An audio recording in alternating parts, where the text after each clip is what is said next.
So you love podcasts, and you want to listen to more amazing content, but you have no idea what to listen to.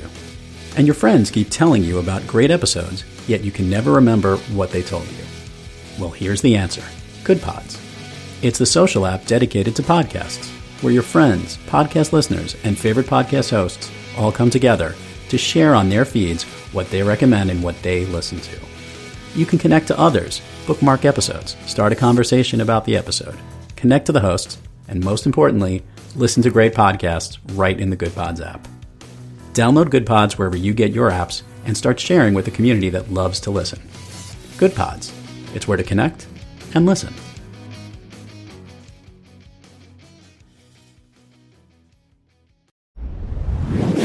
Thrive Loud with Lou Diamond. Yeah, these go to 11.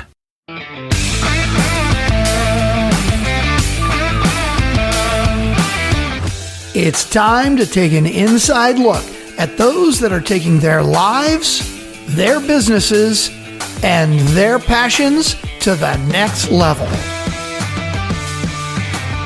Get ready to thrive loud with Lou Diamond.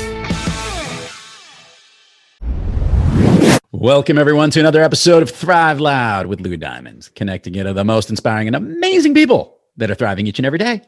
I'm your host, Lou Diamond. Today on Thrive Loud, we have a creative marketing strategist that is a former IT major gone marketing pro. She is a tech-savvy promotional powerhouse that provides creative marketing strategies for her clients. Thrive Loud listeners, be you and shine bright, because today we've got Charity Gibson. Charity, how are you today? I'm doing well. Thank you so much for having me. How are you? I am so good, so spectacular, because you are part of our special program here, which was all started because somebody said, hey, wouldn't it be a great idea to just, get all these amazing women on the program as part of this joint thing we're doing with success.com, basically elevating the brilliant minds of women. And you are one of those brilliant minds. So our listeners, Charity, want to get a little bit more about you. Maybe I don't want to do the whole womb journey, if you would, from there till now, but I want to kind of know, like, how did you find this niche of work that you're focused on? Yeah, so I won't do the whole womb journey, but I will say, so I actually did grow up homeless, and we bounced from house to house. Eventually, my sister landed in property management, and I realized at a young age that you don't have to work fast food when you are right out of college. And I did that for a long time, but thanks to polybutylene pipes and headaches that I didn't want to have, I went looking for a job in the newspaper. So that dates me. I know, I hate to say that, like in the prehistoric ages of print ads, and ended up in the promotional products industry. And I think that's how a lot of people kind of end up here, and just fell in love with it. I was working with healthcare and hospitals, doing branded promotional merchandise.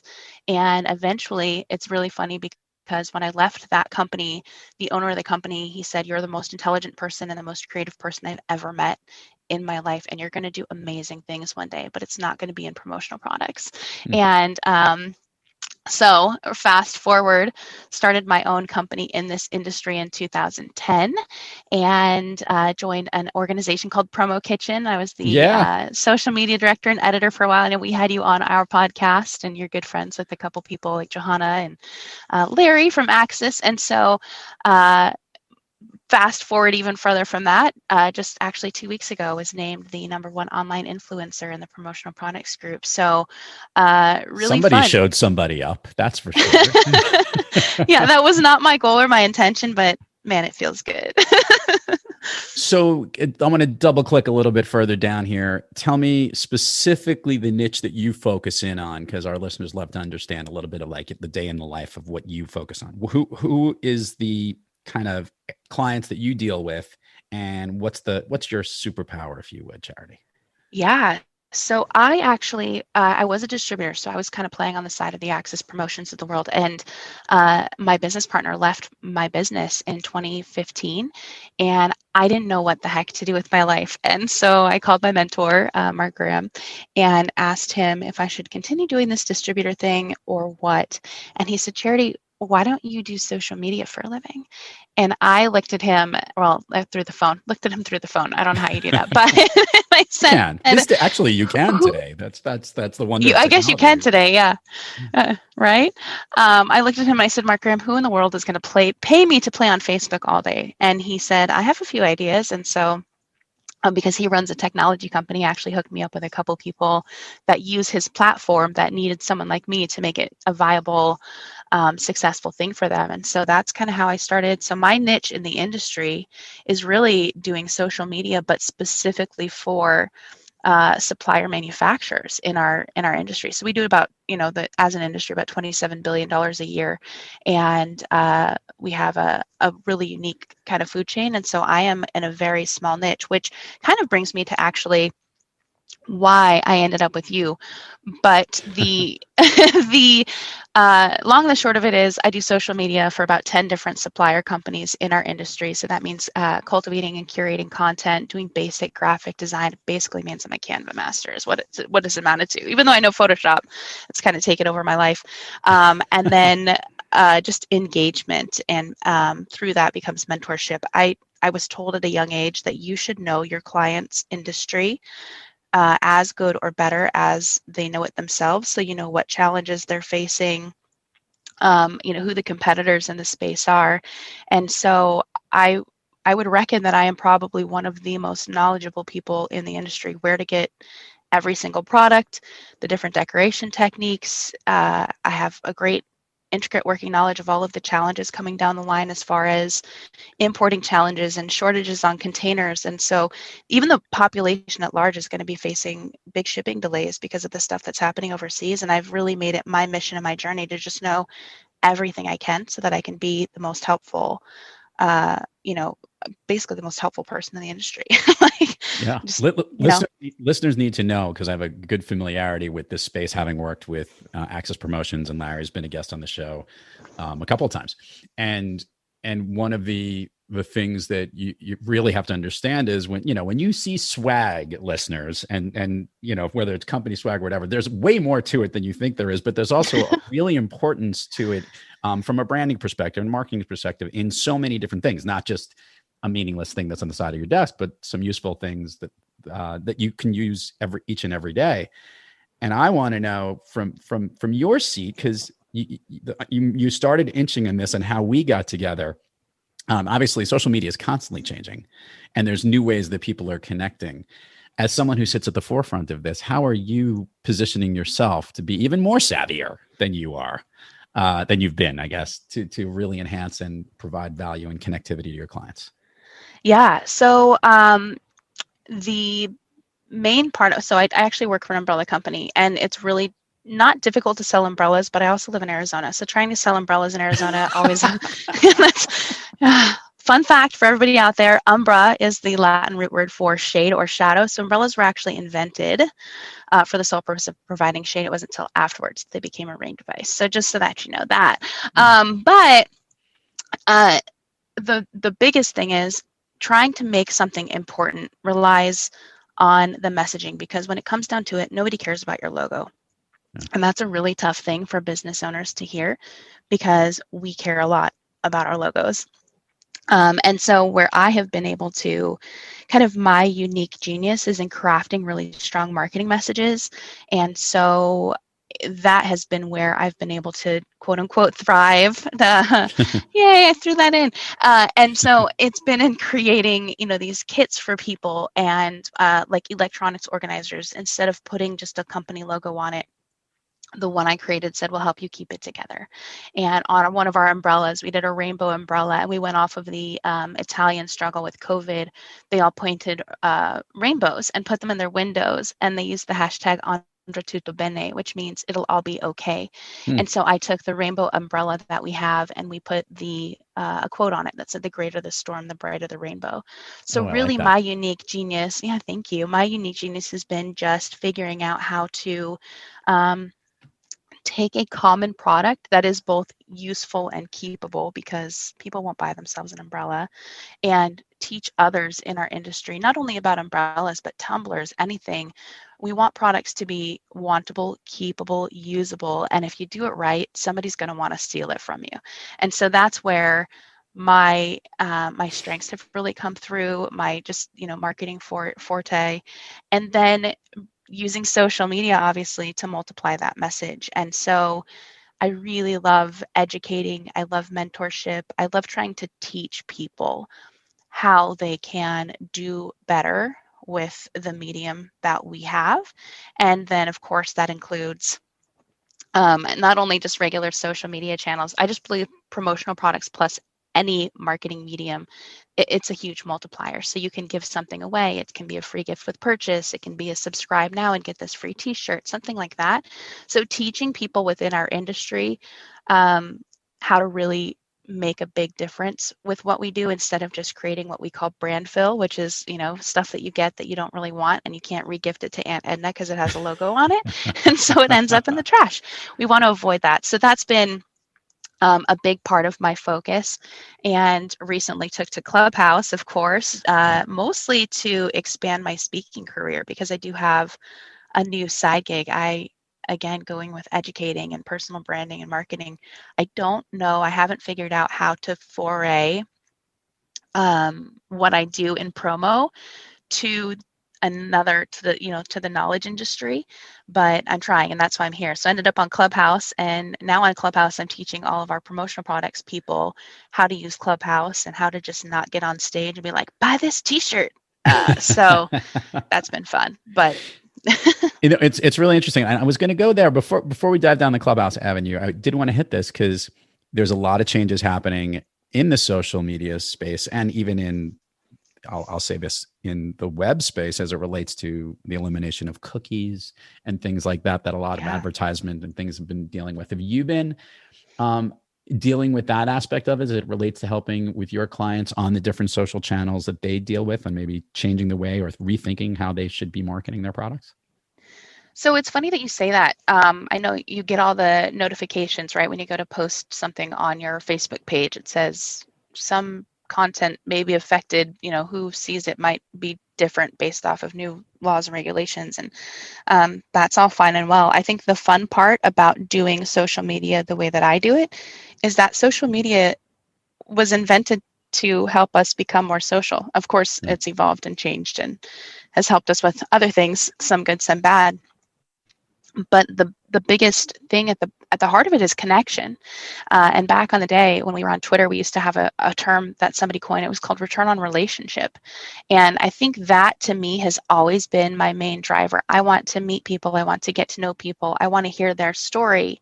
And by allowing them to tell their story, mine kind of comes out in the process. And only better than that is they become part of my story. And I think that's something that, at least in my world, it doesn't matter if you have cookies stored on your computer or not. It doesn't matter. Big data becomes a little bit less relevant, because I don't need everybody to like my product or hear my voice. I just need the right people too. And that's kind of like marketing 101 to me. But I think when we get entranced in everything that's possible and everything in the world we need to know, and we need to cast a bigger net, we need more business, we need more this, we need more that, we lose sight of just the fundamentals of marketing and of business. It's just love people and care about them. And if your product is a great fit for them, then tell them about it in a way that lets them know that your product is a great fit for them and what it can do for them. And I think that, at least in my world, I don't feel like my business is really affected, because it's all been organic from the beginning. And there's like that authenticity and that transparency. Those words get overused, but it's really true. The most human company wins. There's a book about it. I'd highly suggest reading it. It's a great read, a great find. And so very true. We want to do business with people. So love it. Charity, I love asking guests on the program this question. Very interested to see where this goes. Obviously, look, you're an entrepreneur. You've been kicking it. People told you couldn't do something, and you made it happen, and you continue to make it happen each and every day, which means you're thriving. But obviously, we have days when we're not quite kicking on all cylinders and we're a little off our game. Charity, when you have trouble thriving, who or what practice do you seek to get yourself back on the thriving track? Okay, so I guess this is very relevant for the fact that, I mean, obviously people can't see that I'm sitting in my car, but I'm sitting in my car. We're gonna get to that. Yes. So when I'm not thriving, I actually have a tattoo on my wrist and it says "Get lost on purpose." And so, yeah, after my divorce, I have always felt like I moved 21 times in 20 years as a kid because that was the life of a mom who was looking for work and just trying to keep her kids fed. And so after 12 years of a marriage where I couldn't really go anywhere or do anything, my daughter and I lived in an apartment, and we would, if I got frustrated or if it was a long day at work or we just didn't know what to do on a Saturday, we would fill up the car with a fresh tank of gas and we would go get lost. And so that could mean, turning left where we normally turn right. It would mean just driving aimlessly until we got to somewhere cool to take a picture or to do whatever, only to turn around and come back home or not. So, sometimes we would just stay there. And so that's pretty much it. Like, we would just get on the road and go drive and turn up the radio loud, and we come back. It's kind of like a big reset button. So I think my favorite memory was one weekend on a Saturday. We really didn't have anything, so we're like, let's go drive. We ended up in New Mexico from Tucson, Arizona, which is not a huge drive, 4 or 5 hours. We bought ourselves a postcard, put it in the mail, mailed it to ourselves, and drove back home. So that's awesome. Get lost on purpose. I like this. And by the way, what a story of resilience. I mean, to come from the without the roots, I guess, that most traditional people would have, that your ability to connect on all of that is pretty impressive. So you have the ability to establish those roots, I guess, wherever you go. We'll do this before the plug section. Actually, no, we're going to do the plug section first, and then we're going to dive down this avenue. Charity, do me a favor. Share with the listeners all the places people can find you, websites, URLs, social links, social media stuff. We will put it all in the show notes, but it gets way more engagement when they hear it directly from you.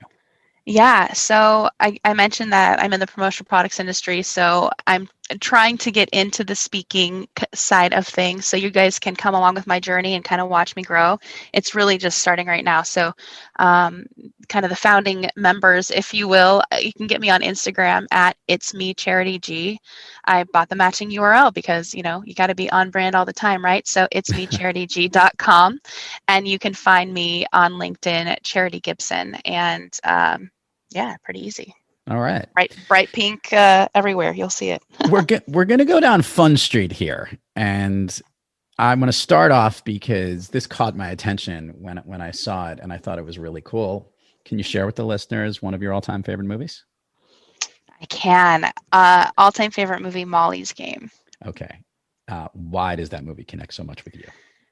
Well, so I guess there's a little bit of the kind of vagabond nature, but I just love that the main character is kind of this high achiever who kind of loses everything and then is kind of undervalued, or, obviously people kind of overlook her, and she's really, truly brilliant inside, and she ends up doing, I don't know, just amazing things, intelligence, intention, just inner brilliance. And so I feel like I kind of relate with that character. I don't mean that in like an egotistical way, but I love being the underdog that nobody really assumes, kind of underassuming, and then it's kind of pow. I like the Watch out sound effect. I totally get it. So we're gonna do the speed round of Fun Street here, and how this works is I'm going to say something to you. I want the first thing that pops into your head that you think about. These are things that make you feel good, that lift you up, that motivate you, that make you thrive. You ready to rock and roll? No good time like the present. Let's go. All right. Let's do this. A song you love to hear or that pumps you up. Baby Got Back. A favorite food that's not a dessert. Oh, anything with bread. I love bread. A favorite dessert. Tiramisu. An activity you wish you did more of. Peloton. An activity you wish you did less of. I don't really have anything I want to do less of. Okay. If you can snap your fingers and go anywhere, Charity, where are you? I am at the Hard Rock Hotel Riviera Maya at Closer to the Sun in December. Last question. If you can share with the listeners where we are recording this particular episode and the journey that you are on as you say this, getting lost on purpose. Oh, so fun. So I'm currently in the front seat of my car with a Luminade light spotlighting my face. Good thing we're not on camera. At currently Campland on the Bay in an RV. And so I have been on the road because my daughter didn't have school. And I believe we are caged birds with the door wide open, and sometimes we just forget to fly. And so I bought an RV in June, and I have been on the road since basically June 30th, July 1st, traveling around the country with my daughter, just working from anywhere, doing the things, seeing the beach, hanging out. Elevating the brilliant minds of women. Be you, shine bright, get lost on purpose. And maybe most notably, and maybe the most fittingly named, Charity, giving back her brilliance to the world with her clients and soon to be the stage, I guess, everywhere out there. Charity Gibson, such a pleasure to have you on Thrive Loud today. Thank you so much, Lou. Thank you for the time. I know you are very busy and it is very valuable, and also for your very generous offer on Clubhouse, just helping to elevate women. There's a Badass Women of Promo podcast that I started, and it's very funny when you give people the opportunity to shine, just how bright they can do it. So thank you for helping all of us shine bright. I appreciate it. Truly my pleasure. And to all our listeners out there, thank you for joining us. And until next time, keep thriving onward and upward. And remember, be brief, be bright, be gone. Thanks for listening to this special episode of Thrive Loud with Lou Diamond, brought to you by Success.com and Thrive Loud. To learn more about this great program and elevating the brilliant minds of women, head on over to thriveloud.com or Success.com. And make sure to follow Lou at Thrive Loud everywhere on social media to learn more about this special series. Thanks for listening.